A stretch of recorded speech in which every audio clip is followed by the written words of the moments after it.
Nuevamente, la Unidad Reguladora y de Control de Datos Personales me hace el honor de invitarme a presentar la revista uruguaya de datos personales.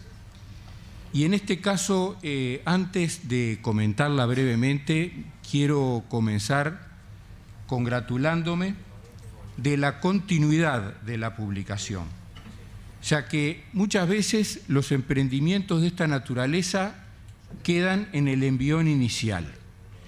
Y ciertamente empezar suele ser fácil, pero perseverar requiere esfuerzo, requiere virtud, y en este caso existen en el número 2 de esta publicación. Comparando este número 2 con el número anterior, se echa en falta la ausencia en este de la sección de jurisprudencia, pero como contrapartida se advierte una participación doctrinaria ampliada y diversa que enriquece y, por cierto, hace muy atractiva esta publicación y recomendable. Por supuesto, no voy a sustituir la lectura, sino que, como es lógico en toda presentación, la misma más bien debe motivar a la lectura de la publicación.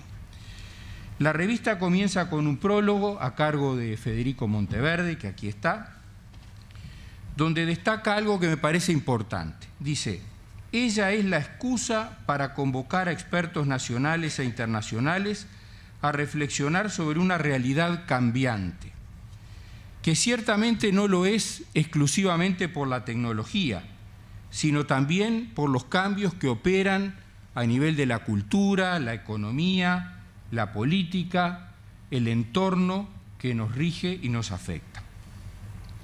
A continuación, la sección Doctrina está compuesta por 8 trabajos de relevante interés y provenientes de distintas visiones y formaciones.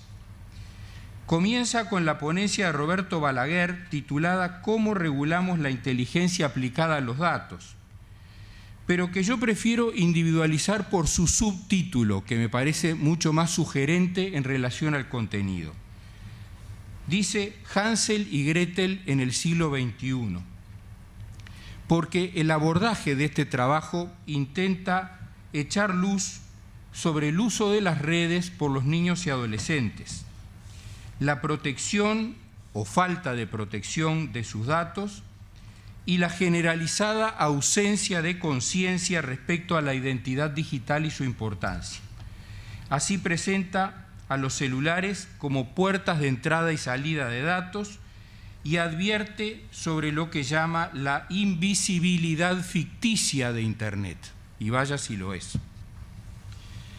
Seguidamente, nuestro compatriota Marcelo Bauzá, que no necesita de presentación, realiza una puesta a punto de nuestra ley 18.331 a la luz del reglamento de la Unión Europea del año pasado.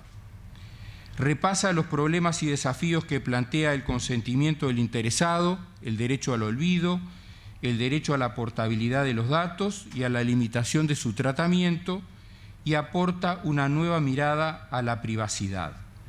Es un trabajo extenso, es el más extenso de los trabajos de la sección, en el que pone el acento en aquellos aspectos que, a su juicio, nuestro país debería tomar en cuenta a partir del reglamento europeo en cuestiones como la responsabilidad, la cooperación, la prevención y la represión a efectos de que el Uruguay pueda mantener su estatuto de adecuación, que no es un tema menor.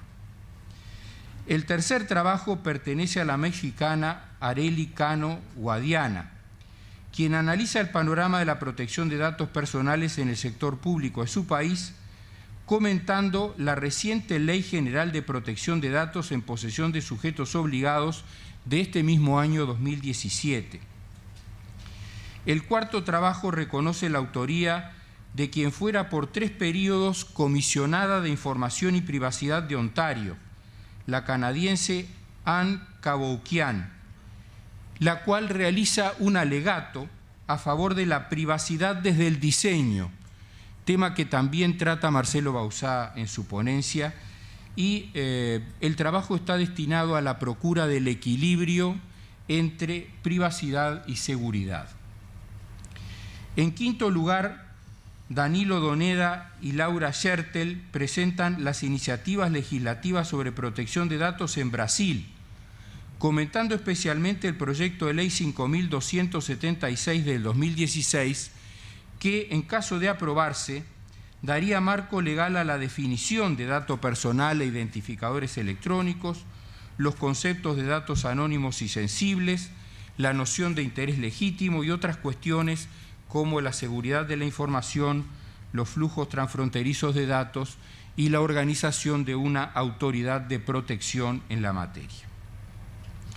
El sexto aporte proviene del comisionado de la privacidad de Nueva Zelanda, John Edwards. Vean el panorama comparado y las distintas visiones, que creo que es una de las riquezas grandes de esta revista. Aquí se plantea la forma de encarar los nuevos retos derivados de la transformación digital que impacta en la vida de las personas, analizándolo de modo muy interesante desde la jurisprudencia de su país y comentando y aportando sus propios puntos de vista. El séptimo trabajo tiene la autoría de Sophie Kwanski, quien es actualmente jefa de la Unidad de Protección de Datos del Consejo de Europa y la responsable de la elaboración de estándares y políticas de protección de datos y privacidad en el ámbito europeo. Un tema muy importante este de los estándares, sobre el cual volveremos en el panel de esta tarde.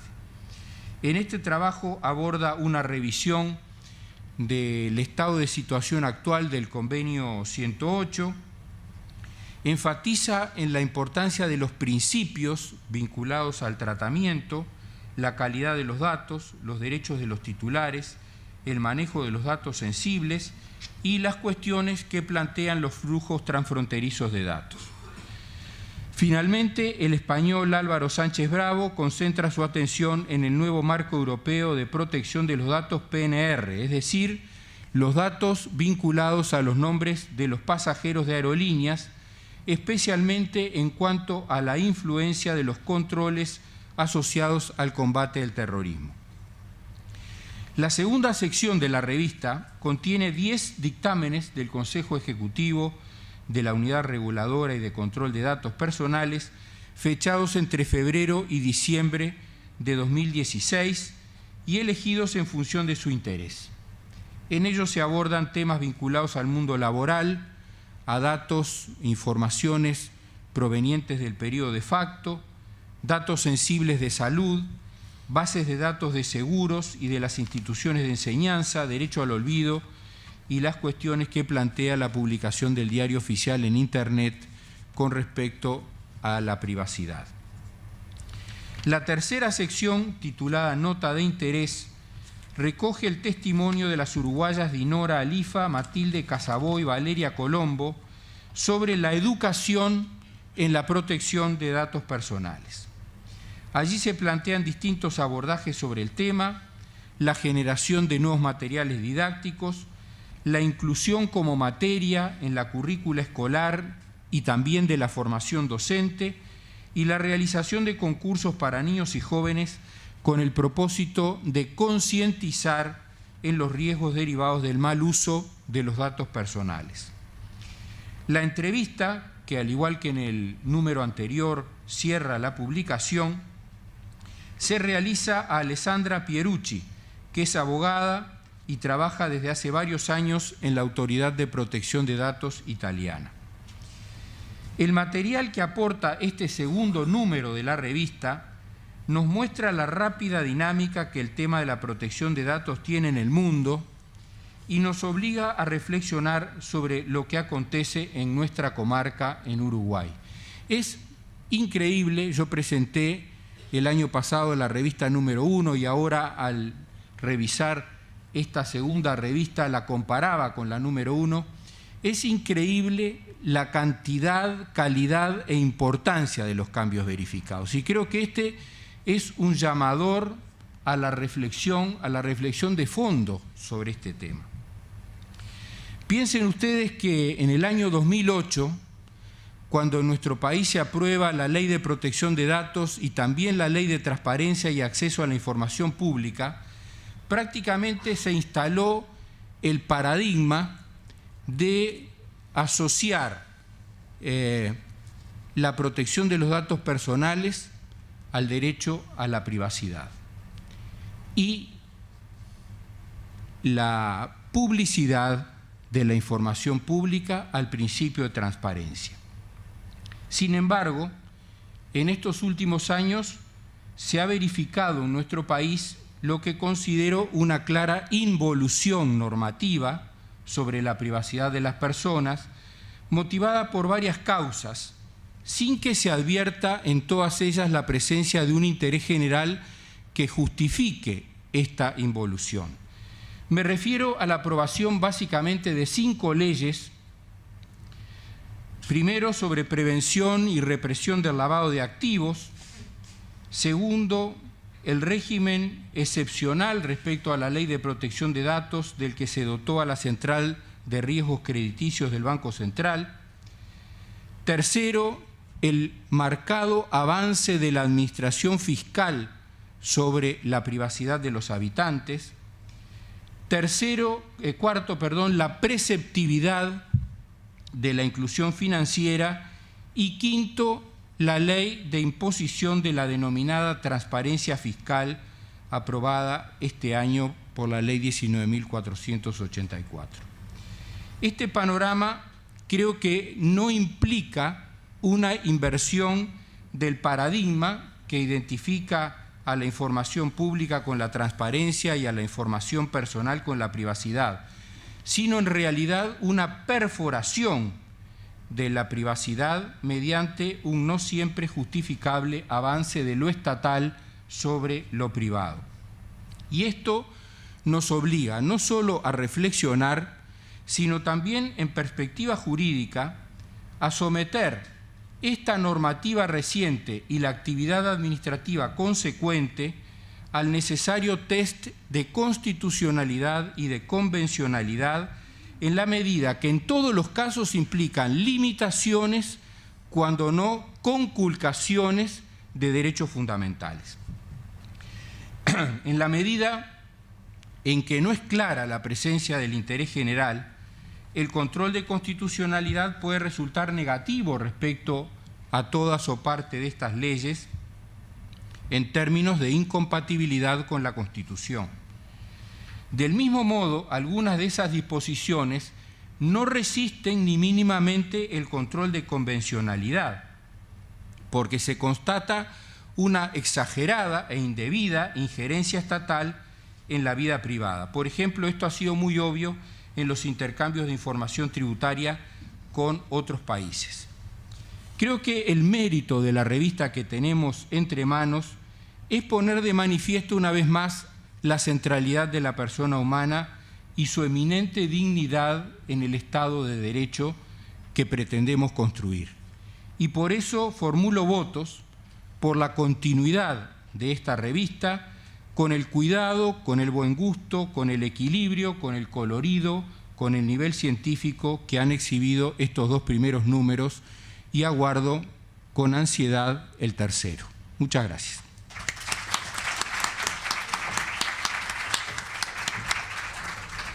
Voy a hacer unos breves comentarios.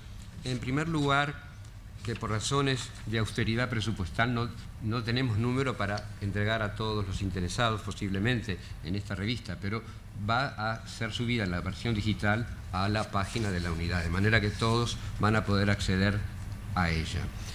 Digamos, esto mismo ocurrió el año pasado. Y el doctor Del Piazzo nos ha hecho una presentación excelente, desarrollada. Por mi parte, lo habíamos conversado, también la había leído de la misma forma a los efectos de hacer un comentario, pero no en la forma tan ordenada y desarrollada en su contenido como lo acaba de hacer el amigo Carlos. De todas maneras, teniendo en cuenta mi esquema, voy a anotar algo que yo creo que se da como una especie de línea entre los distintos autores. Por ejemplo, el psicólogo Balaguer habla de una nueva matriz cultural, un nuevo paradigma en la concepción de la privacidad. Y es cierto eso, ¿verdad? Ahora, ¿qué implica ese nuevo paradigma? Marcelo Bauzá, por ejemplo, en ese sentido refiere o acentúa la responsabilidad proactiva, de la cual yo hablé en la presentación anteriormente. Pero siguiendo esa palabra, esa idea que en realidad centra en la persona, lo que acaba de decir el doctor Del Piazzo es lo más importante en cuanto a la centralidad de la persona humana en el Estado constitucional de derecho y con un derecho humano fundamental, aunque sea reiterativo en los términos. Anne Cavoukian destaca la idea de que la privacidad es una barrera a la seguridad pública y la innovación. Ese es un tema importante porque muchas veces se lo ve como una valla, como una traba, y no debe ser visto así. Ni siquiera por el empresario, si prepara la privacidad por diseño para contribuir a hacer las cosas mejor. O sea, es en realidad una inversión que está haciendo. Dice también Anne Cavoukian, si se valora la libertad, debe valorarse la privacidad. Esta está en la raíz de la libertad y la prosperidad. John Edwards, no voy a elegir de todos por razones de tiempo, John Edwards, de Nueva Zelanda, dice que la privacy es en rigor un término paraguas para varios valores. Incluye, vieron como hoy hablamos, los anglosajones hablan de privacy en lugar de datos personales, es una idea general, ¿verdad? Pero habla de las dimensiones, dimensión física, espiritual e informativa, y el entorno dinámico que tiene. Y llega a decir Edwards, ojo que mi inglés quizás no es el perfecto para la traducción, porque ese trabajo está en inglés, que la privacidad es base para pensar, para interactuar, para perfeccionarse. ¿Y eso qué implica? La dignidad de la persona. Y Sánchez Bravo, cuando se refiere a los datos vinculados al nombre de pasajeros de aerolíneas, el PNR que decía Carlos, ataca expresamente el paradigma de la seguridad a toda costa. Eso entre comillas. O sea, ¿qué viene a concluir? Precisamente, ustedes vean la línea que hay. O sea que, llamémosla como la llamemos, privacy, privacidad, derecho a la protección de datos personales, no es un elemento que impida el desarrollo económico, el desarrollo social, todo lo contrario. Y la centralidad está en la persona. Con esto concluyo sin dejar de poder decir que el análisis final del doctor Del Piazzo, interesantísimo, primero que lo estimo, no se imaginan cuánto, públicamente lo digo. Es recíproco. Las referencias que él acaba de decir en cuanto a los 5 casos merecerían un análisis específico en cuanto a la existencia del, llamémosle bien común, interés público e interés general, cosa que no voy a hacer porque no me corresponde y no es la oportunidad, pero que no es un tema sencillo y es un tema que merecería estudiarse. Por otra parte, no es fácil la definición de lo que es el interés general o el interés público, todo lo contrario. Y no puedo dejar de decir, quienes me conocen ya se van a reír, pero nosotros tuvimos un colega amigo, el Guillermo Muñoz, un profesor de Derecho argentino, que públicamente dijo acá en una conferencia que está publicada, que el interés general todos lo sentimos, todos lo entendemos, todos lo valoramos, pero no lo podemos definir, igual que pasa con el amor. Entonces se dan cuenta que esa frase es de ese profesor argentino que además era magistrado. Y en los temas que dijo el doctor Del Piazzo creo que quizás deberíamos analizarlo detenidamente y sea un motivo para reflexión en la próxima revista, porque con mi humildad no puedo dejar de señalar que quizás en algunos casos yo puedo encontrar cierto interés general, de manera que no puedo, digamos, dejar de señalar ese punto. De manera que agradezco al doctor Del Piazzo enormemente, siempre es un gusto tenerlo, es un gusto escucharlo, y lo que deseamos es hacer lo que dice Federico Monteverde, iniciamos un camino, pero es un camino con una finalidad, un camino para estudiar, para reflexionar, y es lo que seguiremos o pensamos seguir el año próximo, si es posible. Muchas gracias.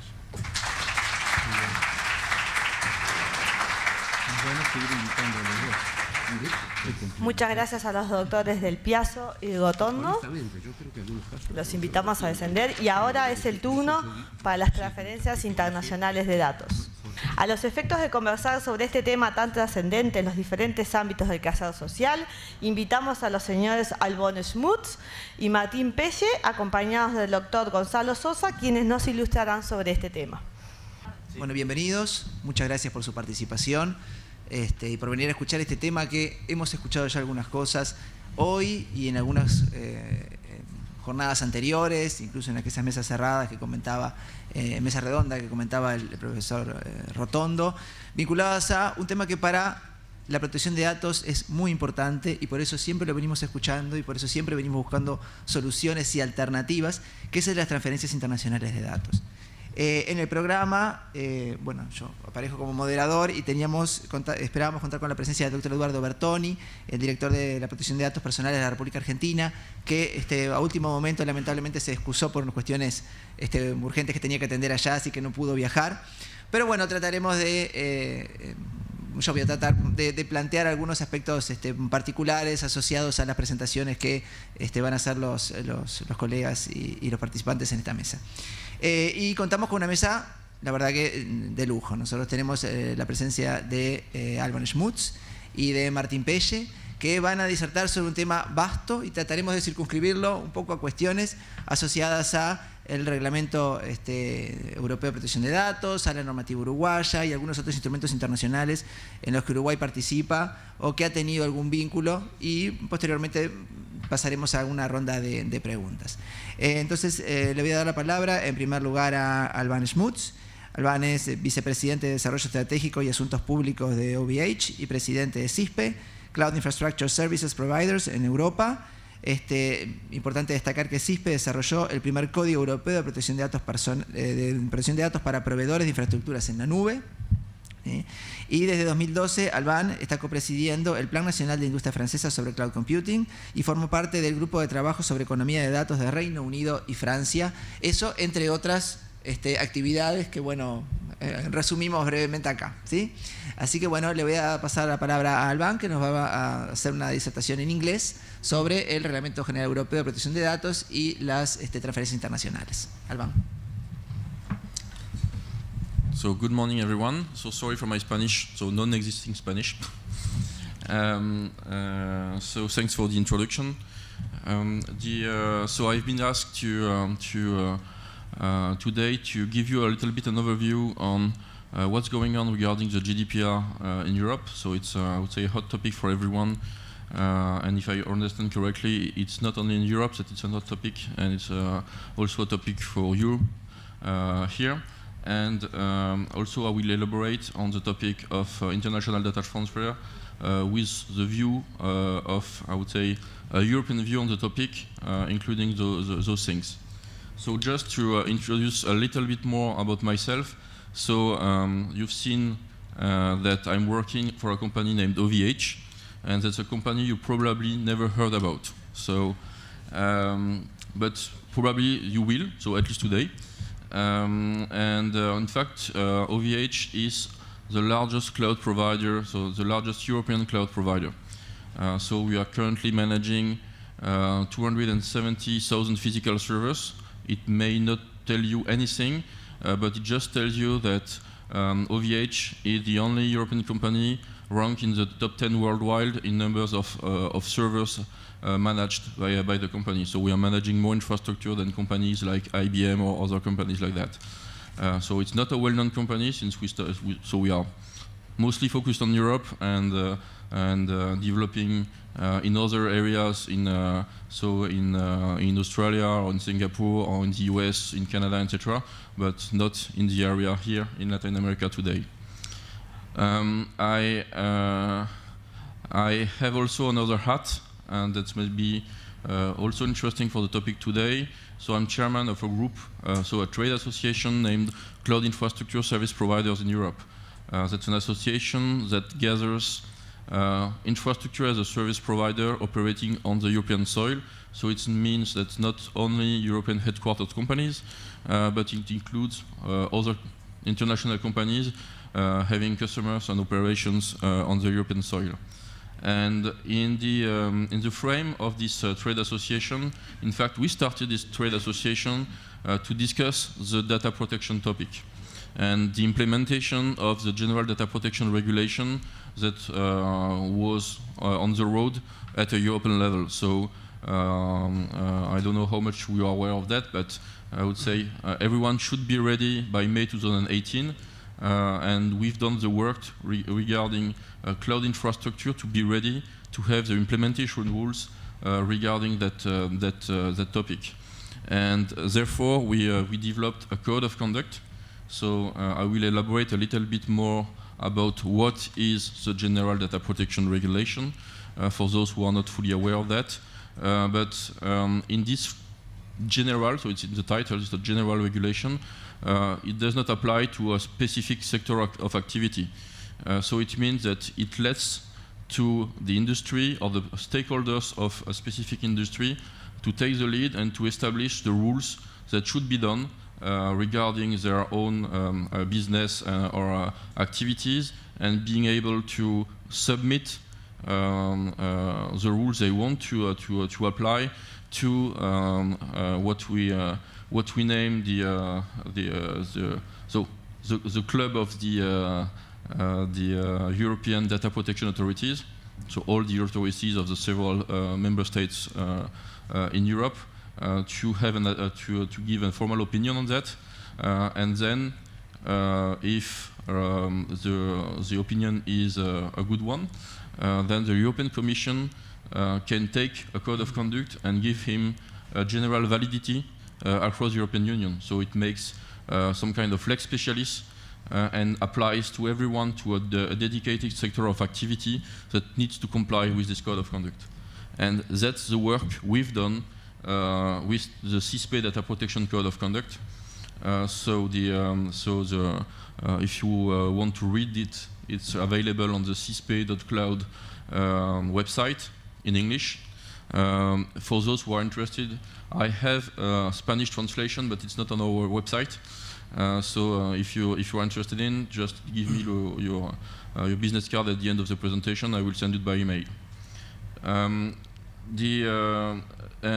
Just to finish regarding CISPE, in fact, the organization is not speaking only about data protection, but we gathered at that time, since in our industry people were not talking to each other, and I thought it was the right moment to take the lead of the question and talk to my competitors at a European level to have common rules of application regarding data protection. But there are other topics where we need to have a common approach regarding security, copyright levies, public procurement at a European level, etc., etc.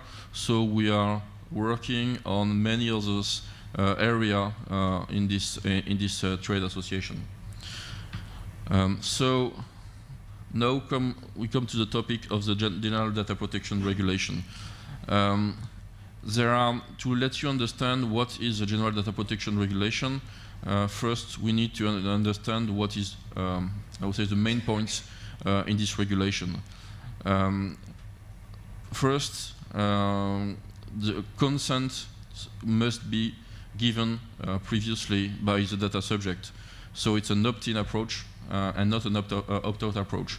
So there was various approach on the topic, even at the European level sometimes.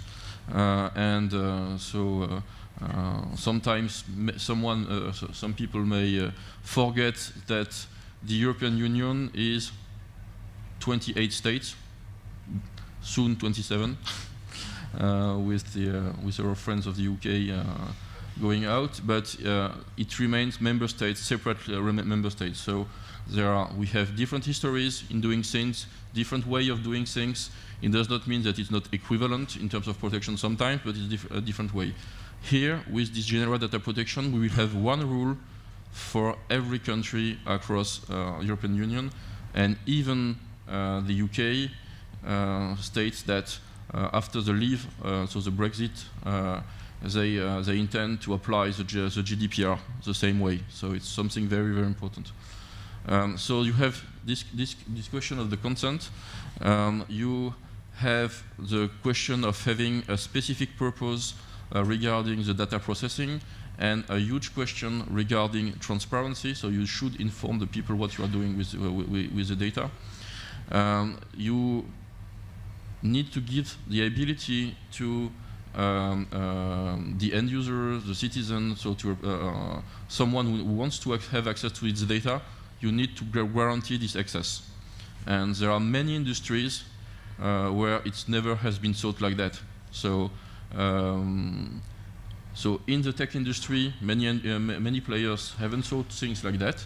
But in non-tech industries, maybe, so it's an example I sometimes take, but if you are buying a window or a door or whatever, you'll have also the right to access your data with your supplier. So it's fully a change of approach, and even small suppliers will need to have to give you access to their record about you, and you have the right to change things in those records. You have also what is, I would say, maybe a major shift in things is the right of portability. So it means that the data I've mentioned to any supplier, you should be able to take the data with you and bring them to another supplier. And it's something very important regarding the development of the market and to have open markets. So it's made to avoid not only the ability, so it means to be done not only to give the ability to the people to have their data, but also to avoid vendor lock-in on the market and say, okay, I have all my email stored on a Gmail account. And if I want to move to another platform, so a competitor platform, since I think the service is better or the security is better or whatever, today it's a mess to do that. But tomorrow it will be mandatory to give the ability to do this transfer, including things like open APIs or things like that. They will enable an automation of the process of migrating from one supplier to another. So it's something very, very important regarding the market and the situation and vendor lock-in you may have on some markets, especially in social networks or things like that. You have also the obligation, so it's not really directly linked to the end users, but to inform the authorities if you have a data breach. So that's something very, very important. The idea is to raise the level of awareness and security across those questions for all the operators. And there's a clear distinction also done between who is a processor and who is a controller. So basically, so the controller will, I would say, manage the data and do operation on the data, and the processor will be only, I would say, the technical operator, but won't have the manager on the data. Breaking any of those rules, and that's something that's it's not very often done at a European level, opens to financial fines that may be quite high. It may go up to 4% of the worldwide turnover of a company. So it's a maximum of 20 million, but any infraction, it's a new fine you may have. So it may be cumulative. So it's not a maximum on all the misuse you may do on the topic. One point very important to me as a supplier in the value chain. So I'm a provider of infrastructure as a service layer, so I'm providing servers or virtual machines, etc. I have my customers who are banks or software vendors selling software as a service on the top of my service, etc., etc. There is the question of the joint liability. The joint liability states that basically, if someone is fined, you can take the money in the pocket from someone else who is in the value chain. So one of your suppliers or so it's something very important. So it means it puts at risk a lot of people. So if I have a customer who is a software vendor who don't code well his application, and there's a huge hole in this application, it may cost me money, and I have no way to know about this. So I won't audit the code of any of my customers. That's not my role. I even don't know, as an infrastructure as a service player, what kind of data I'm hosting. So it's a really huge question, and that's why also we've developed this code of conduct, since to be able to explain in the value chain how much we can be responsible on some topics and how much we can help our customers to do correctly their job, to be more reactive, more efficient, etc., but to be clear on the responsibility, saying, okay, I have no issue being responsible of what I'm able to master. But if I have no clue to manage something of my customers, it's not possible for me to be responsible. So it may jeopardize my business at any time. So that's something very, very important to understand. And you may think that all these questions are only European questions. I will come to this point later on, but what is really important with this is that for the first time, the European Union, in fact, came out with a soft power tool. So that's something that other countries are used to do, but not European Union. It's the General Data Protection Regulation will apply outside of the European Union borders.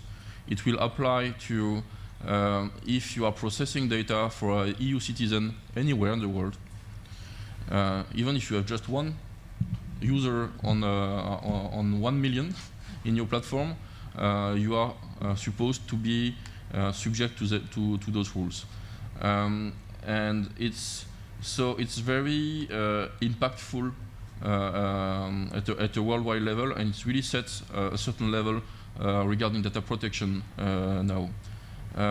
What may be also interesting for another perspective, I think it's an open question for people, especially regulators in some countries, is that this European this GDPR will set what we name the European Data Protection Board.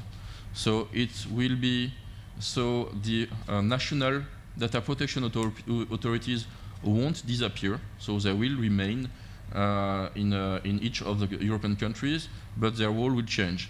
This European Data Protection Board will have a role of coordination of this DPA work at European Union level, and and one decision taken in a country by a DPA that has been validated by the European Data Protection Board will have immediately general validity across European Union. So it means that if an Austrian DPA rules something on a specific case, and that his ruling is validated by his counterparts across Europe, it means that if someone has the same question in France or in Italy or in Poland or whoever, you will have the same answer. So that's something that is very, very important regarding the harmonization of the market at a European level.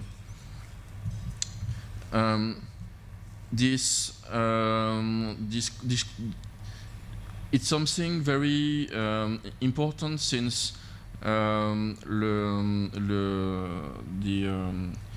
this regulation helps to set a real harmonization for the first time. So we have different histories at a European level regarding data protection, and it also will have an indirect impact. So it will help to develop the European market. So it's seen by the European Commission to be a tool to develop the internal market and to have one single market across Europe.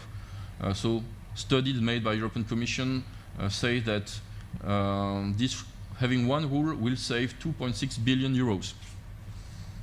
So it's some money, I would say, and so it will help also the companies to have one single rule, so to have less risk across Europe when they operate. And a French company trying to sell something in Poland, there is no question about what is the rule. So it will be the same rule. So it will be easier for everyone, and will help the European companies to grow faster regarding those topics. And the consequence of this is that any international company operating in Europe will follow these rules. and following these rules, they will embed those rules in their organization worldwide, since a worldwide company do not intend to have several ways to do something in one company, and so they will adapt the process, and they will come to another country saying, hey, we are compliant with the GDPR, we've done all the work regarding the GDPR, etc., and we are ready. So it will have an impact also on the local market when you are fighting against those companies, saying, okay, we are good in data protection, okay, but are you so good that you are being able to show compliancy with the GDPR? So it's really something, a software tool that is coming now into place. So I will skip the question you may ask yourself, so maybe the presentation will be available later on. But the message here is you need to be prepared, even if you are not working so if you don't target specifically Europe, or even if you don't have European citizen in your database, you need to think about this question. So it's both a question about preparing the ecosystem for the local regulators, and both for the ecosystems themselves to prepare themselves regarding this topic. A few thoughts about the question of international data transfers. What is going on regarding the GDPR? In fact, the GDPR will bring a certain alignment with the. So if you are not aligned with the GDPR, you have some difficulties to show equivalence over time with the European regulation. So you are probably aware of the Privacy Shield case. So we signed the Privacy Shield after the case of the Safe Harbor that has been destroyed by a ruling by the European Court of Justice with a lawyer named Max Schrems, and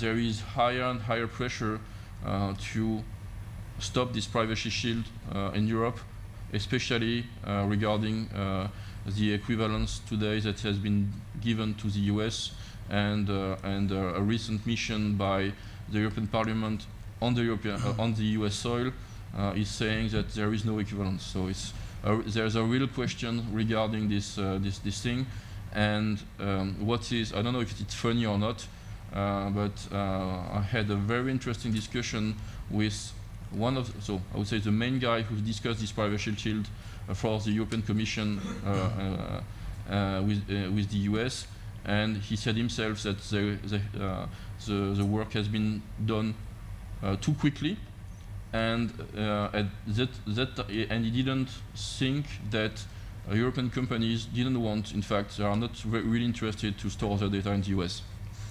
And it's only regarding US pressure that things went very fast regarding the replacement from the Safe Harbor by the Privacy Shield.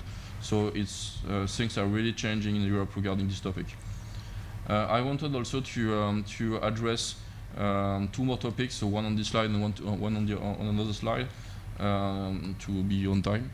There is a really hot and important topic, I think, in the question of international data transfers and what cloud computing is making regarding, I would say, the rights and the jurisdiction questions regarding data. So how are you going to handle cybercrime questions with exchanges of evidences that are stored in the cloud? It's very complicated questions. So for your information, there is an ongoing process at a European Union level to work on both, I would say, practical and regulation part to try to have common approach at a European level question. So it's, I would say, a first step if I take a multilateral perspective on this topic, having something working between 27 states will be something very important. But if you are following those questions, and I don't know how much you are aware of the Convention of Budapest, so regarding these questions, so it's yeah, there are 18 countries working on this topic, and today there is only, I would say, some specifications that could be made to say to countries, you may put in your own law things like that. But when you assist to the discussion and you have US players in the room, when you have discussion with Russia, with the African Union, etc., you have very different cultural approach on the topic, and it's very complicated to handle this. And just to give you an example to illustrate the complexity, even with two close countries, so France and Germany, in fact, the German police do not have the same rights as the French police. So when a French judge is asking for some evidence, in Germany, you can't have access to such an evidence, since the police is not allowed to connect to the desktop of someone. So it's the process and the rights on several countries are not the same, so it's very complicated to align those processes. I will just finish, since I'm quite over time. I'm on time? Okay. So there's a question of the data location that is often used by governments, saying, okay, it is more secure if the data are stored in my country. On a technical point of view, it's false. That's not right at all, so it's depending on how you secure your data.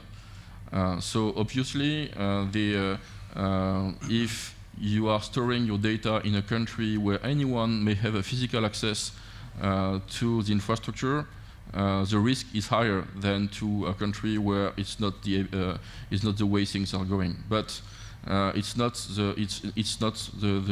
the main point. So in France, we are used to have some.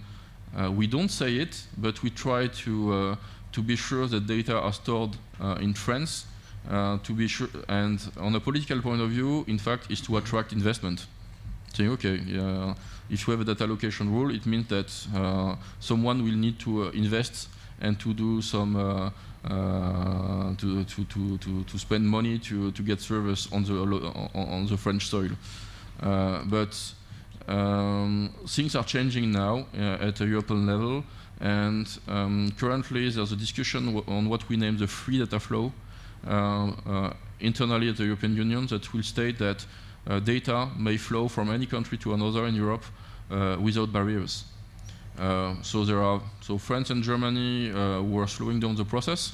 Nordic countries were speeding up the process, but in the end, it will end up with a categorization of data, saying, okay, sensitive data may remain on the national soil. So, speaking for France, our nuclear dissuasion simulation will remain on the French soil. It's not a question. But there are lots of data that are not so sensitive that may be as secure in Italy or in Spain. So it's not the question. And what is currently going on, and it may be also something interesting regarding data protection, is that, in fact, this digital single market in Europe is going to be built saying, okay, we will open this free flow of data, but we will need to ensure a certain level of data protection and security. And this level of data protection regarding cloud infrastructure will be ensured by this CISPE data protection code of conduct. So it will set the layer of what are the rules to respect regarding data protection for cloud infrastructure service providers.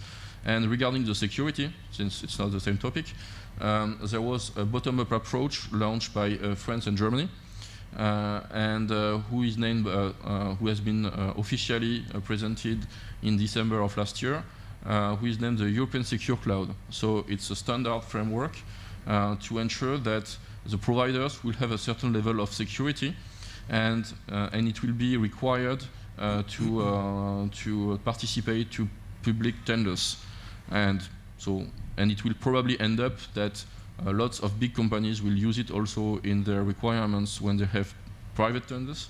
And so we are currently building this framework at a European level where security and privacy are, in fact, basically the key building blocks of opening the internal market.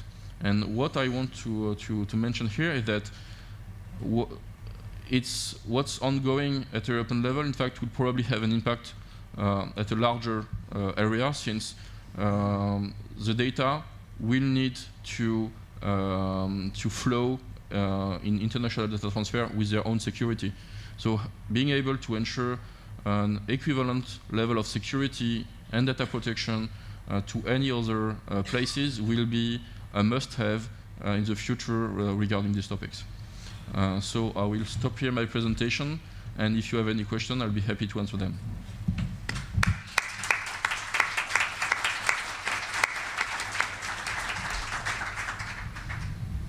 Bueno, Albán, muchas gracias por este completísimo panorama de reglamento europeo, que nosotros, la verdad, es un tema que hemos venido discutiendo porque es muy importante para nosotros, sobre todo por muchas de las cosas que tú mencionaste, como la importancia de alinearse a las normas que establece, el efecto que puede tener las discusiones actuales sobre el Privacy Shield. Y bueno, para conversar un poco de algunos de los temas también de los impactos en Uruguay y cómo Uruguay ha tratado el tema de las transferencias internacionales de datos, voy a darle la palabra a Martín Pelle. Martín es abogado, egresado de la Facultad de Derecho de la Universidad de la República, se ha especializado en protección de datos y lidera el equipo de privacidad de datos en Ferrer Abogados, con oficinas en Uruguay, Bolivia, Ecuador y Paraguay. Publica asiduamente para Data Guidance y es miembro de la IAP. ¿Sí? Y bueno, así que Martín, adelante. Muchas gracias. Thank you very much, Alban, for your interesting presentation. Buenos días. Agradezco la invitación. Es realmente un placer, un honor participar de esta jornada de protección de datos. Yo recuerdo en el año 2009, voy a hacer un poquito de memoria, prometo ser breve. En el año 2009, cuando la Ley de Protección de Datos Personales de Uruguay recientemente se había reglamentado, la ley del 2008 se había reglamentado en el 2009, existían ciertas dudas en el mercado, en los clientes y empresas, sobre qué significaba esta normativa. Es decir, había, si se quiere, algunos miedos incluso sobre que esta normativa iba a impedir el manejo de la información. Y en ese ámbito nos pareció a nosotros apropiado en aquel momento generar una charla, una charla informativa, un evento para clientes y no clientes, donde muy gentilmente la Unidad Reguladora de Protección de Datos nos acompañó en su tarea de dar a conocer la normativa, con el doctor Felipe Rotondo, la doctora María José Viegas, recuerdo en aquel momento.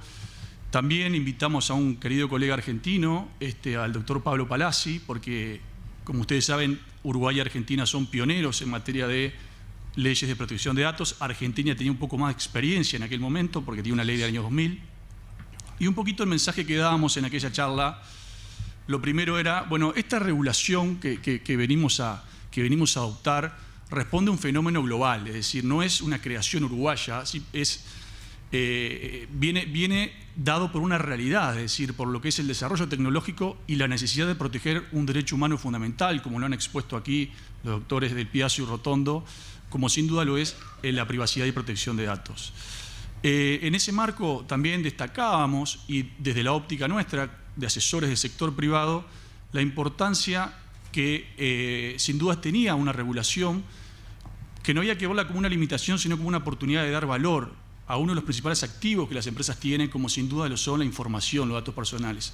Dar valor en el sentido de ordenar la información, de revisar, tener políticas de privacidad, políticas de seguridad para asegurar la integridad y disponibilidad de los datos, y ver a esta normativa justamente desde esa óptica, y pensar que además en aquel momento era bastante incipiente realidades que hoy tenemos como cloud computing o Internet de las cosas, pero que el mundo iba para ese lado, es decir, que las nuevas tecnologías iban a requerir desarrollos normativos que tendieran a proteger sin duda que los intereses, los derechos individuales de cada uno de nosotros, como son los datos personales.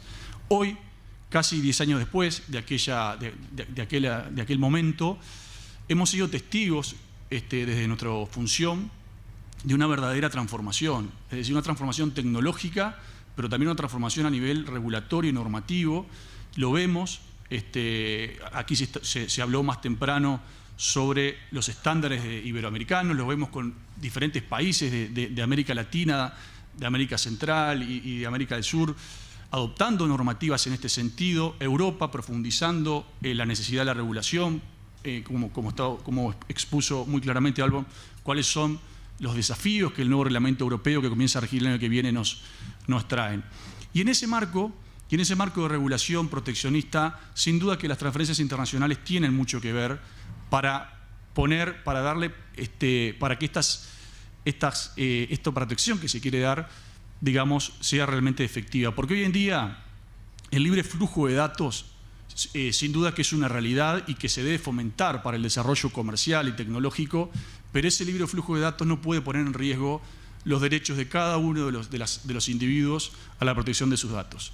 ¿Qué es lo que está detrás de la regulación de protección de datos? Bueno, es darle un control a cada individuo sobre su información.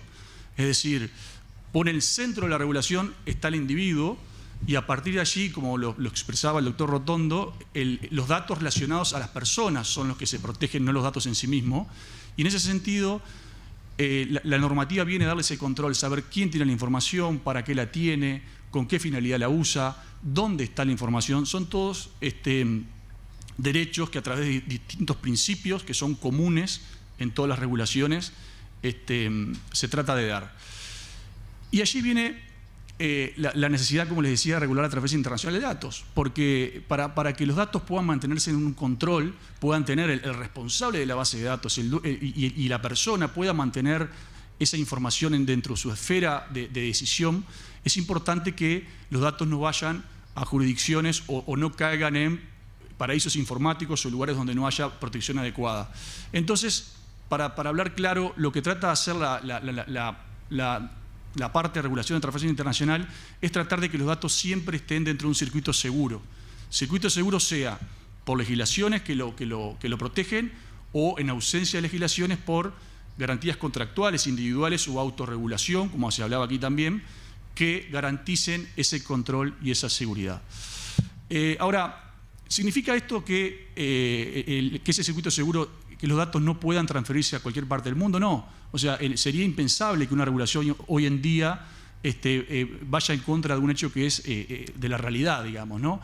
Lo que vamos a ver ahora es un poco cuáles son, dependiendo un poco hacia dónde sea esa transferencia internacional de datos, dónde estén los prestadores de servicio, cuáles son los distintos requisitos que se deben cumplir para otorgar garantías. Yendo específicamente a cuándo hay transferencia internacional de datos, definiéndolo, bueno, hay transferencia internacional de datos toda vez que los datos salen del territorio. Esto se hace de forma automática. Uno carga su información en una página y esa página tiene los servidores en otro país. En ese momento ya se configura transferencia internacional de datos. Es decir, los datos salen desde Uruguay hacia un importador, que el importador de datos puede ser, la mayoría de las veces, puede ser una empresa proveedora de servicios que actúa como encargado de tratamiento, como data processor. Por ejemplo, los servicios de cloud computing, por ejemplo, los data centers, por ejemplo, los hosting. O en otros casos también ese importador puede ser un responsable, es decir, puede haber una comunicación de datos. Y quien recibe la información en el exterior va a utilizar los datos para una finalidad distinta, lo va a utilizar como propio. Bueno, además de transferencia, hay comunicación. Y yo quería detenerme un poquito en eso brevemente porque no debemos confundir los conceptos transferencia y comunicación de datos. Es decir, son conceptos independientes. Puede existir una transferencia de datos hacia el exterior sin que exista comunicación. Es decir, porque los datos van hacia una empresa que nos está prestando un servicio por cuenta y orden. Eso es importante sobre todo porque cuando hay comunicación de datos caemos dentro de otro instituto, otro régimen, que en nuestro país está regulado por el artículo 17 de la ley, que nos requiere, entre otras cosas, el consentimiento informado, interés legítimo del emisor y destinatario, etc. Bien, como les decía, entonces, los datos pueden circular, hay algunas excepciones, a los órganos de la Administración Central del Estado tienen algunas limitaciones para transferir datos al exterior, no voy a ingresar ahora en ese punto, pero allí se considera que por razones de seguridad hay un decreto por allí que dice que la Administración Central, los datos que puedan constituir un riesgo deben permanecer alojados en Uruguay. Es la excepción a la regla que le estábamos comentando. Ahora, cuando hablamos de transferencia y países seguros o no seguros, yo me quiero detener en lo que fue la resolución número 17 allá en el año 2009, que fue una de las primeras resoluciones que la unidad reguladora adoptó, y que realmente el tiempo ha demostrado que fue una decisión muy acertada, desde que nos ha dado seguridad y certeza jurídica a los operadores del derecho sobre cuál es el régimen de Uruguay. Es decir, a veces a nosotros nos consultan desde el exterior cómo es el régimen de protección de datos en Uruguay, y nos es bastante fácil explicarlo porque tenemos un régimen bastante previsible y garantista. La resolución del 2009 lo que adoptó fue que para Uruguay se consideran países seguros aquellos países de la Unión Europea, lógicamente porque la Unión Europea, digamos, es donde surge esta regulación y es la que controla el cumplimiento de la misma. Uruguay ha obtenido la nota de adecuación en un proceso muy exitoso en el año 2012. Y además de los países europeos, aquellos países que el Consejo de Europa determine como seguros. Y eso nos da lo que yo le decía de esa seguridad, de no tener que estar nosotros permanentemente mirando, señalando o analizando normativa extranjera, sino que nos plegamos a lo que el Consejo de Europa determina, cuáles son los países que se consideran que son adecuados, que dan garantías, que tienen leyes con órganos reguladores independientes, que protegen los datos, que le dan control a cada individuo. Y en ese marco también quedamos a salvo de ciertos vaivenes que a veces suceden, como pasó, lo decía Alban, a finales de 2015, con esa diferencia que hubo entre Europa y Estados Unidos sobre si los principios de puerto seguro de Safe Harbor eran o no válidos. Bueno, en un momento dado se decidió que no. Europa negoció con Estados Unidos. Hoy en día tienen un nuevo marco, que es el Privacy Shield, que da más garantías, más seguridades, y Uruguay ha seguido ese esquema en base justamente a esta resolución que quería destacar.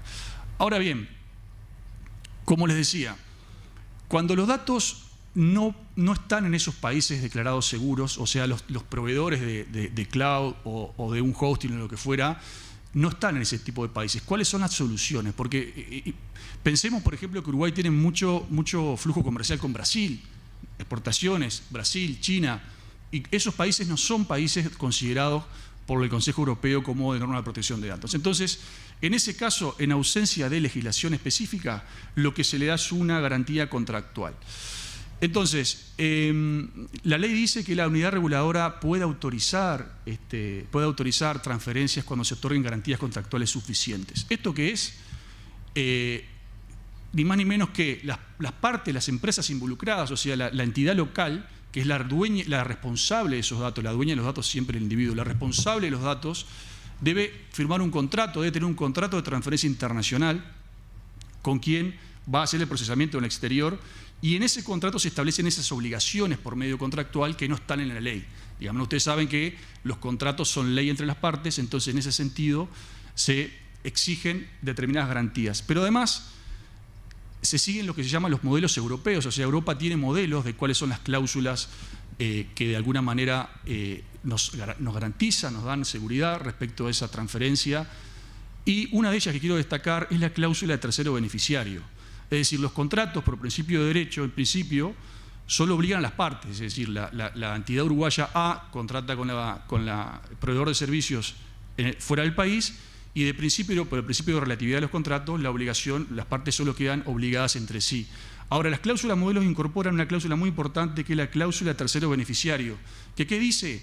Que cualquier persona que acredite un interés legítimo titular del dato puede valerse de ese contrato, o sea, puede ir a reclamar, puede exigir que sus derechos sean respetados, puede ser parte de ese contrato, y eso es realmente relevante y distingue a estas cláusulas, que por supuesto deben ser presentadas ante la unidad reguladora, que las analiza, y ya han existido experiencia en ese tema. Es decir, menciono por ahí un dictamen del año pasado, lo menciono porque es público, además se presenta la empresa ANDA, presenta un contrato con Microsoft como proveedor de cloud, la unidad reguladora analiza el contrato, las cláusulas, llega a la conclusión de que las cláusulas proveen protección adecuada, y además hace una mención a que Microsoft en este caso está adherida al Privacy Shield en Estados Unidos, que garantiza el cumplimiento de justamente esas obligaciones. Y una última posibilidad, o sea, dijimos países seguros, empresas en Estados Unidos adheridas a Privacy Shield, contratos, y hay una última posibilidad que cada vez tiene más importancia y que en Uruguay se ha usado bastante, que son los códigos de conducta intercompany, es decir, Nuestra regulación permite que las empresas multinacionales, que tienen filiales y sucursales en distintas partes del mundo, puedan autorregularse. Es una autorregulación que además lleva un control, porque ese código de conducta, o sea, ni más ni menos que es una autorregulación interempresarial de una empresa que dice: nosotros vamos a manejar los datos dentro de nuestra organización, sea en cualquier parte del mundo que sea, con estos principios de protección de datos. Vamos a dar las garantías, los derechos de acceso, de supresión, principio de finalidad, principio de proporcionalidad, etcétera. Y esos códigos de conducta se presentan para el análisis de la unidad reguladora, que muchas veces lo ha analizado e incluso ha hecho sugerencias de mejoras, y una vez adoptado le permiten a las empresas poder, en el mundo como hoy tan globalizado, tener un flujo interno de datos. Este código de conducta no aplica a proveedores de servicios, tiene que ser empresas del grupo. Y ese código de conducta además puede de alguna manera incorporar el manejo de dos datos en calidad de responsable de los datos, pero también, si el código de conducta así lo establece, cuando una empresa está prestando un servicio y va a prestar un servicio desde Uruguay y lo puede prestar también desde Brasil, por ejemplo, si el código de conducta así lo regula, también puede servir para los datos que la empresa maneja en calidad de encargado de tratamiento, dependiendo un poco justamente de la previsión de ese instrumento. Menciona asimismo, y yendo un poquito a lo que Alban decía, que existen códigos de conducta, y cada vez más verticales o sectoriales, como es el código de conducta que él mencionaba para cloud computing. Es decir, las empresas que prestan cloud creen necesario establecer reglas claras que se pliegan a la ley y que muchas veces son más exigentes que la propia normativa, como manera de dar seguridades a los clientes que van a contratar con esas plataformas. Y justamente hablando de cloud, brevemente, porque me parece que hablando de transferencia internacional, hoy en día no podemos pasar por alto esta realidad. Para definirlo en términos simples, cloud computing, digamos, puede ser entendido como el almacenamiento, uso y procesamiento de información de forma remota a través de computadores y por medio de Internet. Es decir, eso, para una definición bastante llana de lo que es cloud computing, que sin dudas plantea desafío en materia de transferencia internacional.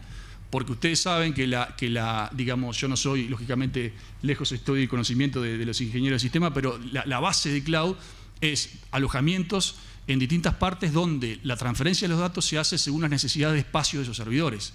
Es decir, y ahí lo importante en cloud computing es conocer, y en ese sentido va el código de conducta también que han elaborado, en qué países van a estar esos datos circulando, conocer el data flow. Entonces la empresa que lo va a contratar va a saber cuáles son los pasos que debe dar, dependiendo si los datos van a estar dentro de los países declarados seguros o adecuados, dependiendo si no lo van a estar, si son adheridos a Privacy Shield o no.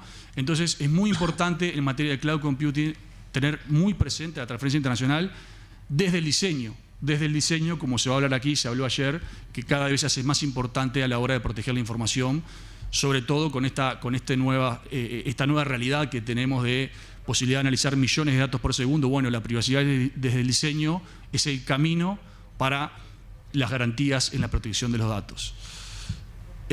Como le decía, a mí me gusta citar una frase de Jesús Rubí, que es de la Agencia Española de Protección de Datos, que dice, hablando de cloud computing: los datos están en la nube, pero las responsabilidades siguen en la tierra. Es decir, cuando una empresa va a adoptar cualquier tipo de decisión de manejo de información y por supuesto de mejorar su sistema de gestión y demás, tiene que saber que va a ser siempre responsable y va a tener que responder siempre frente al titular del dato, que nunca podemos dejar perder la noción de que es lo que se está protegiendo acá, ¿no? O sea, la persona física y la jurídica en cuanto corresponda. Ahí está el listado de los países declarados por el momento adecuados por el Consejo Europeo. Está Uruguay, junto con Argentina, somos los países que tenemos esa distinción, además de haber aprobado el convenio 108, que ahora Gonzalo probablemente nos cuente un poco, que nos distingue a nivel internacional como un país muy avanzado y serio en materia de protección de datos. Y por último, refiriéndome a seguridad, porque es un tema bastante importante ahora con todo el tema de WannaCry y todos los desafíos en materia de seguridad, lo primero que hay que decir es que nuestra ley, a diferencia de otros países, no establece niveles específicos de seguridad. Es decir, hay países que dicen información sensible, sigan tales consejos de seguridad. Uruguay lo que tiene es, por supuesto, un principio de responsabilidad de cada responsable de base de datos, de adoptar todas las medidas tendientes a evitar su acceso por terceros no autorizados, tiene regulado qué hacer ante un data breach, etc. Pero sí hay recomendaciones de AGESIC. Recomienda adoptar la norma 27.001, que además de ser una recomendación de AGESIC, cada vez más en el ámbito privado es una exigencia para los proveedores de servicios, incluso legales. Es decir, bancos del exterior se preocupan cuando incluso un asesor externo va a acceder a información confidencial y dice, bueno, ustedes tienen que acreditar que tienen políticas, y las normas 27.001 son una excelente herramienta para eso. Y ya cierro por último, existe en materia de cloud computing una norma de seguridad, la 27.018, que hay un análisis muy exhaustivo realizado por el doctor Escribano Sosa y la doctora Montaña de la unidad reguladora, donde establece cuáles son los principios que deben regir esas normativas de seguridad, auditoría independiente, transparencia y demás. Y además dice ese informe, que es muy importante, que la adopción de medidas de seguridad no inhibe al cumplimiento del resto de la normativa. Es decir, el hecho de que una solución de cloud esté certificada por la norma ISO 27018 no quiere decir que podamos soslayar lo que habíamos hablado en materia de garantías y distintas alternativas para hacer transferencias internacionales. Por aquí dejo, con muchísimo gusto por cualquier pregunta. Así que muchas gracias.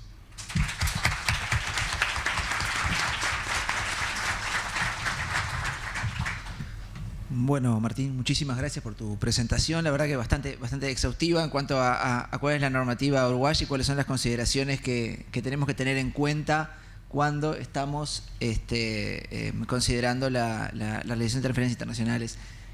Bueno, y gracias por esa referencia al exhaustivo análisis de la norma. No sé si era tan así, pero bueno. Sí. ¿Me pones la otra presentación?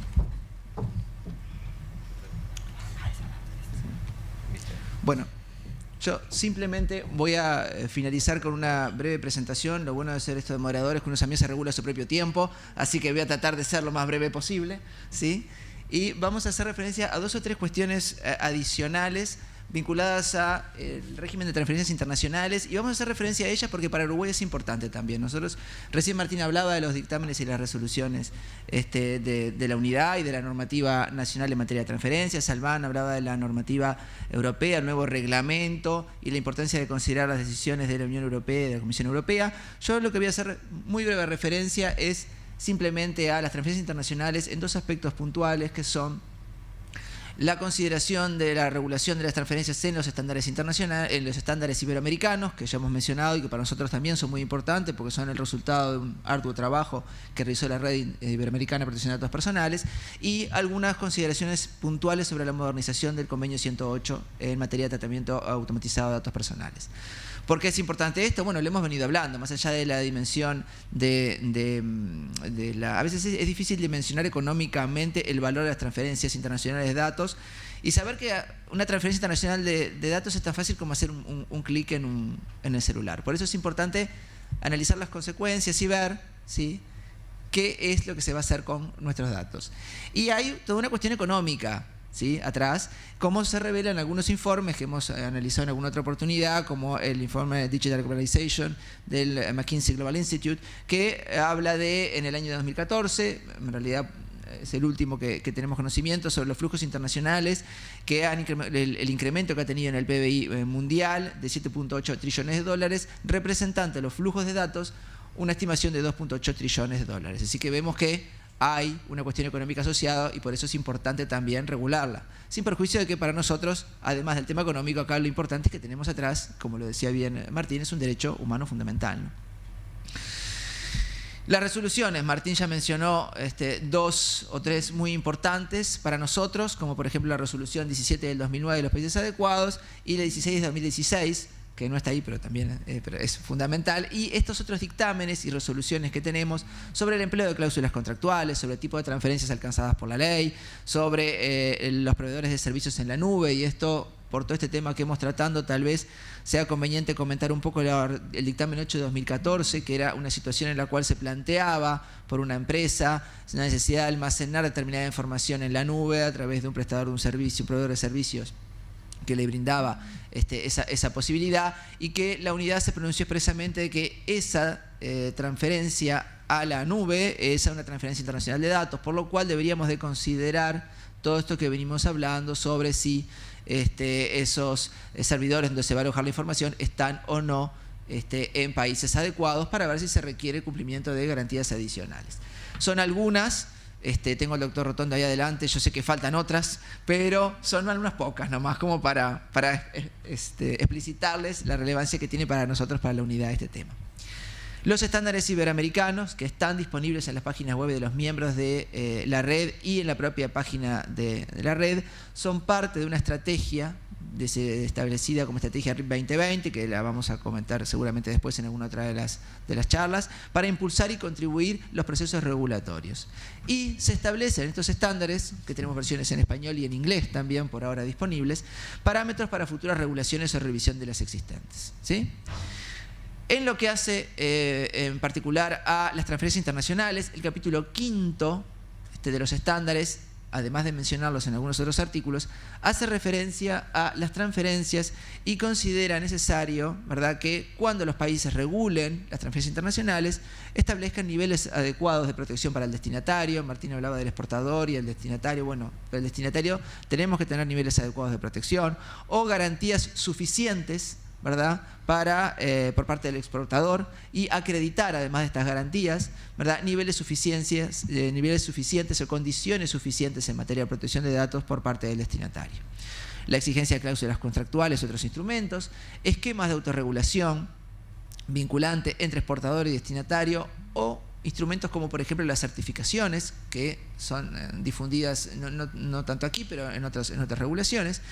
Y además de todo esto, por supuesto, en caso de que sea necesario, la autorización por parte de la autoridad de control, ¿sí? Otras regulaciones, ¿no?, hacen referencia, que queríamos hacer referencia, son las asociadas a la modernización del convenio 108. Ustedes saben que Uruguay es miembro, ¿verdad?, de este convenio, que es un convenio del año 81, que tiene un protocolo adicional del año 2001, ¿verdad? Uruguay se adhirió al convenio y tenemos la ley 19.030, ¿verdad?, que aprueba el convenio y el protocolo adicional, por lo cual nosotros también, entre los países miembros del convenio, tenemos una regulación específica que en el protocolo adicional hace referencia a las transferencias internacionales de datos. Este convenio está siendo objeto de una modernización actualmente, en la que la unidad ha tenido la oportunidad de participar como parte de él, y está promoviendo la regulación de las transferencias en un modo similar al que lo establecía en el protocolo adicional del año 2001, pero con algunas cuestiones específicas, como por ejemplo ahora en este convenio se empieza a considerar la posibilidad de participar de organizaciones internacionales, y se establece además alguna regulación específica, no vamos a entrar ahora en detalle en este tema, pero asociada a las transferencias de datos entre organizaciones internacionales, ¿sí?, y las limitaciones que pueden existir o no a las transferencias. Es decir, podrían limitarse transferencias a otros países no miembros del convenio, pero no podrían limitarse cuando se realice en el marco de una organización internacional del tipo que prevé el convenio la modernización del convenio 108. Después tenemos algunas limitaciones al libre flujo entre Estados partes en caso de reglas armonizadas, que era lo que le estaba comentando, de una organización regional internacional. Tenemos transferencias en casos especiales, ¿sí? Acá en el convenio, en su versión modernizada, se eleva el rol del consentimiento del titular, ¿sí? Se habilita la transferencia en situaciones en que estas constituyen una medida necesaria y proporcionada en una sociedad democrática para la libertad de expresión, ¿sí? Acá vamos a hablar mucho de ponderación del derecho y la protección de datos y la libertad de expresión y la libertad de prensa. Lo hemos conversado en la semana anterior con bastante exhaustividad. Hay algún artículo que también hace referencia a este tema. Y además, cuando lo establece la ley, y las transferencias se constituyen también en una medida necesaria y proporcionada a una sociedad democrática, sin perjuicio de otros regulaciones adicionales. Es importante mencionárselos porque si bien la modernización del convenio 108 aún no está vigente, sí es un tema en el que se ha trabajado mucho y en el que, como les decía, Uruguay ha participado. Y finalmente, y ha sido bastante breve, porque me lo he autoimpuesto, tenemos una serie de desafíos legislativos y para la armonización de las legislaciones. Esto, a mí me gusta hacer referencia a este informe de la UNCTAD, ¿sí?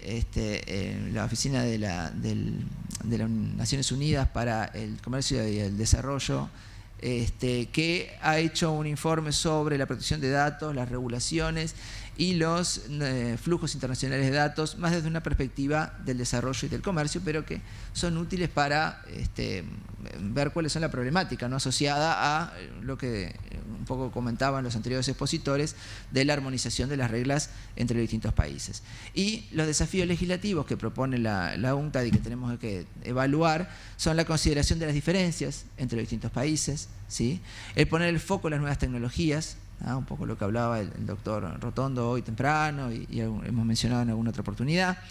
Gestionar las restricciones a las transferencias internacionales, equilibrar la vigilancia y la protección de datos, reforzar el cumplimiento, ¿sí? Nosotros tuvimos una mesa redonda el otro día sobre el cumplimiento de la ley y las alternativas para reforzar esas acciones en torno a buscar que se cumplan con las normas de protección de datos. Y bueno, esperamos poder tener algún documento que podamos publicar para que ustedes puedan ver cuáles las alternativas que se manejaron y las opciones que también se manejaron. La determinación de la jurisdicción aplicable, esto también fue un tema que manejamos la otra vez, y la gestión de la carga, ¿verdad?, de quién tiene que cumplir con las obligaciones previstas por la ley. Bueno, y con esto, ¿sí?, cierro mi participación. ¿Sí? Y les vamos a abrir un espacio de preguntas del público para cualquiera de los expositores de la mesa. Muchas gracias.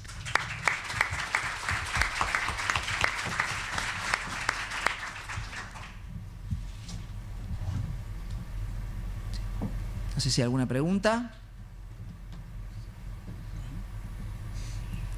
Hemos sido tan exhaustivos que ha quedado todo claro. ¿Sí? Muchas gracias. Bueno. ¿No? Bueno, mucho les agradecemos los conocimientos que han compartido con nosotros. Haremos un corte de 1h30 y a las 14 horas los estaremos recibiendo para seguir con nuestra agenda. Muchas gracias.